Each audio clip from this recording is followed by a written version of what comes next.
Let's turn to weather impacts. We're getting all sorts of wintry mixes around the area. Yeah, and it looks like Friday we could see another round of that across the area. The story of the next 2 days, really not much happening. We're going to keep an eye on this setup as we go into Friday. We'll take a look at some of the setup here in a minute. But let's talk about the weather headlines first. We're going to see a cold day tomorrow and Thursday with temperatures getting close to 50 degrees in the afternoon. The mornings will be crisp and cool as well, but the sun's going to make a return.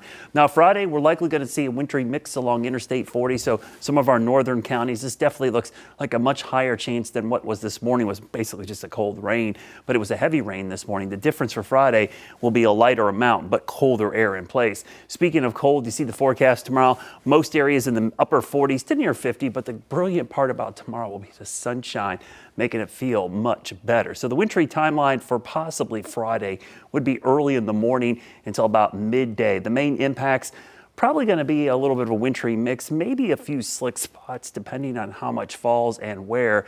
The morning commute's always the tough one. You get just a little bit of snow at the wrong time, you could have a bigger impact. Falls in the middle of the day, likely it's just going to melt on the way down. We call that white rain sometimes, so it could be a situation like that. But definitely stay weather aware for the potential for some wintry weather if you're traveling north, especially in the areas I'm talking about, Interstate 40 from Morganton, Hickory, over towards Statesville, Salisbury north, and if you're heading up towards the Triad.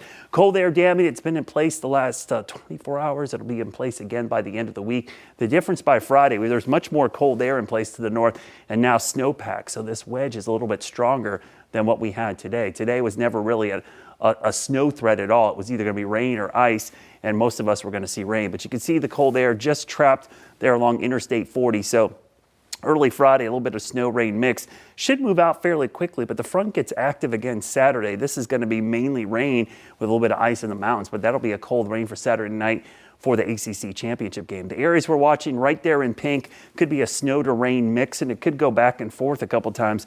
Looks like solid snow from the mountains up into parts of Virginia, and that's where we could see some accumulation for sure. The impacts, minor. Everything in the gray is a minor impact, but it gives you a really good idea on where we're expecting that light snowfall or wintry mix early on Friday. Remember what happens when snow, it's cold all the way to the surface. What's going to happen on Friday is we're going to have a very shallow layer of warm air at the surface. It's so shallow that the rain, or the snow I should say, doesn't have time to melt back to rain. So it could still fall as a very wet snow, but the impacts are about the same as rain because it melts on contact, it doesn't accumulate. But then eventually we could see that layer get thicker and everything change back to rain. So keep in mind, we've got the potential for a wintry mix Friday morning. Most of us are going to see cold rain. The key part here is to stay updated because there is some uncertainty and things will certainly change as we get closer. Here's a look at your Jerry Hunt Supercenter 7-day forecast. Chilly day on Friday, but look at these temperatures staying below average, generally in the 40s. Again, another chance of rain this weekend with temperatures in the 40s. There are signs of a little bit of a warm up by the middle and end of next week, with temperatures likely getting back to near average or slightly above, with highs in the mid to upper 50s.